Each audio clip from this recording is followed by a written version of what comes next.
LenDale White good enough to join us. He's also the host of the Smash and Dash podcast on the Believe Network. LenDale, thanks so much for the time. This has got to be exciting, as USC's picked to win the Pac-12. Was that the right choice? Should they be the preseason favorites to win the conference? I mean, come on now. We have the returning Heisman Trophy winner, Caleb Williams.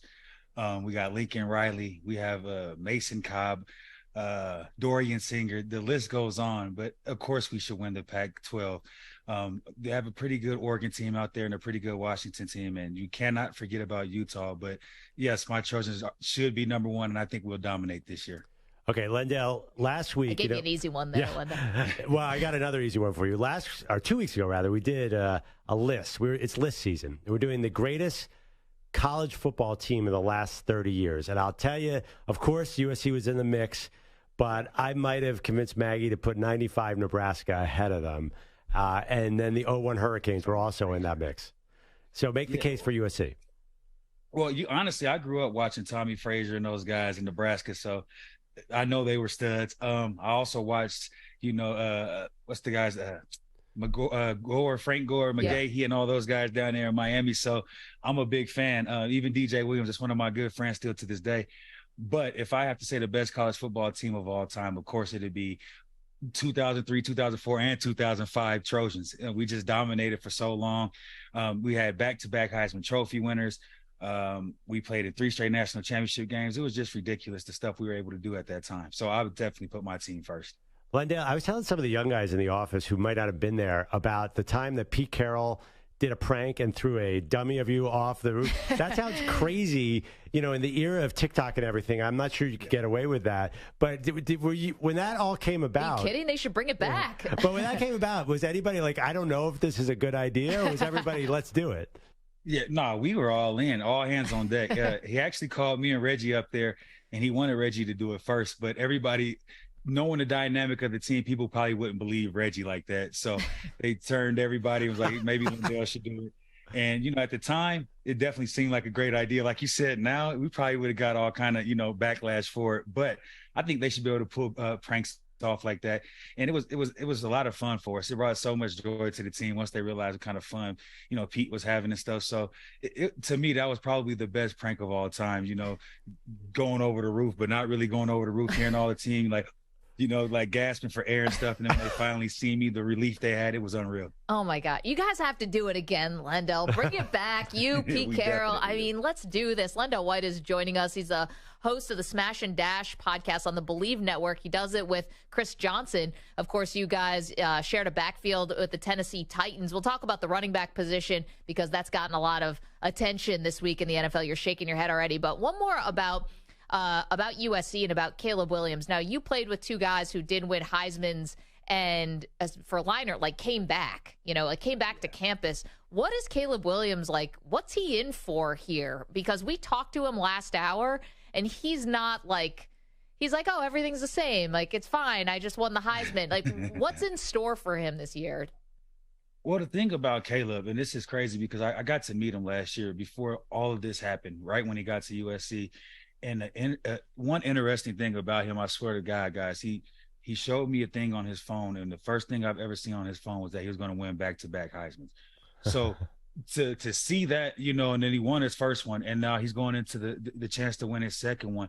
It's amazing. But on top of that, once you realize how humble he really is, how much he loves the game, how much he dedicates himself to that sport, you will realize that when he came on the show, that's really Caleb. You're going to get a humble guy that just wants to work his butt off for his team and go out there and fight.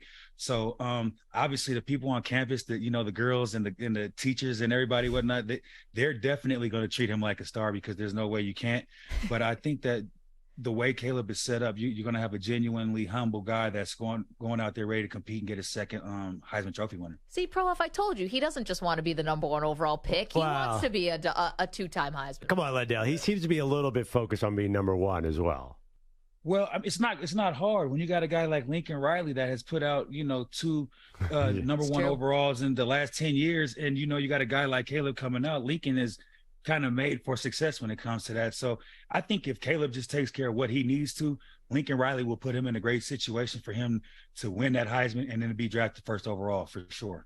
When it comes to USC, though, I mean, LenDale White's joining us. I mean, even the most staunch Trojan supporter, you can understand that there's questions about the defense. You know, if USC is going to falter and not win the Pac-12 or go into the college football playoff, is it going to be the defense that is the reason and the stumbling block there? I mean, we all know from a couple of years ago, this just isn't a Lincoln Riley situation. We have been struggling on defense for years now. And yes, I mean, if we're being honest about it, we need the defense to step up. But I think the additions of Mason Cobb, you know, Gentry's coming back healthy. We have Barry Alexander coming out here from Georgia. We beefed up a lot in places that we really didn't have players to compete with. So now that, you know, getting these transfers in the transfer portal, I definitely think that our defense has enough on that side to make an impact this year. And I'm anxious to see it, because if they can handle it, I definitely see us top 4 going to the college playoffs this year. Talking to LenDale White, of course, the host of Smash and Dash on the Believe Network, former USC Trojan and former Tennessee Titan. So, LenDale, obviously, right now, running backs are getting a lot of press, and I think rightfully so. What's been your reaction this past week after Saquon didn't get a long-term deal and Josh Jacobs did not get a long-term deal and will probably end up having to play on the franchise tag? The reaction initially is like, I knew this would come down to this. For some reason, for the last, I think, about 5.5, 6 years, the NFL has devalued the running back completely. But what's crazy about them devaluing is that they still are like 60% of the whole offense. So for some reason, it doesn't add up. Somehow, some way, we got to get the NFLPA involved, you know, get these agents and stuff in a group to where they realize that if you need to win a Super Bowl or go deep in the playoffs, you're going to need a running back, and you're going to need a very good one. So I'm shaking my head at this. I'm disappointed. Hopefully the NFL comes around and makes a big play. But guys like Derrick Henry, Josh Jacobs, Saquon Barkley, Aaron Jones, I mean, Alvin Kamara, you can name them, Christian McCaffrey. These are guys that are absolute playmakers for their teams. And if you take any one of those guys off the team, they're not going to be the same. Should Barkley and Josh Jacobs sit out? The selfish part as a running back, for the running backs, I say yes, for sure, because again, you'll see what the offenses are able to produce without those kind of guys in the backfield. But at the same time, I kind of seen this situation years ago, unfortunately, when we seen Le'Veon do it, and he did the right thing. He's been, you know, showing guys for a long time that this is what you need to do. But when he did that, he also lost out on an unbelievable amount of money. So it's a 22. You know, if you're willing to lose a certain amount of money and stand by what you believe in, then I definitely believe that you should do it. But, you know, sometimes it's hard to give up $10, $12 million when it's there in front of you. LenDale, I'm looking at the stats. In 2008, you and Chris Johnson combined for 26 touchdowns. Can a team win in today's NFL? Can they zag when everyone's zigging with the pass? Can we get an old school run team? I know the Titans have done that to some extent with Derrick Henry, but they haven't won a Super Bowl. Can you imagine a Super Bowl winner that is really primarily focused on the run game? Well, if you think about it, think back to the Patriots run a couple of years ago, or even the Tampa Bay's run. When they had to seal the game, that's where playoff Lenny came, right? They had given the ball to Leonard Fournette and giving him the ball out the backfield.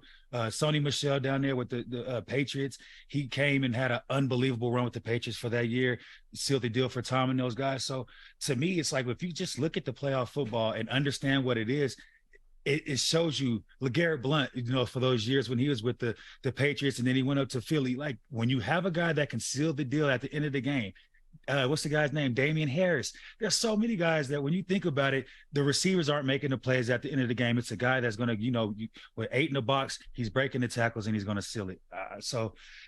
Like I said, they got to figure out something somehow, some way, because it's going to hurt the NFL if these running backs start holding out for real.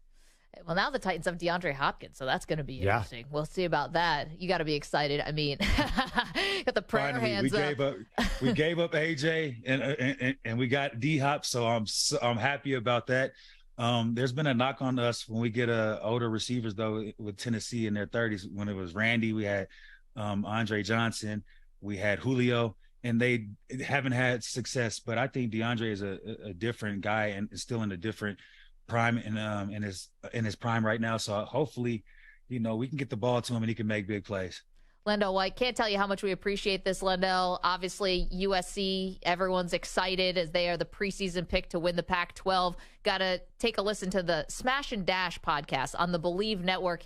You and Chris Johnson, fantastic stuff. Hope to talk with you again soon, okay? Thank you. I appreciate you guys for having me. UCLA sucks and Notre Dame sucks as well. Right on. What a sign-off. What about Utah, LenDale? That's your problem. Yeah, they really stink, and we're coming for you guys this year. You will not get off easy this year. Appreciate it. Yeah, I love it. Thank you. Fight on.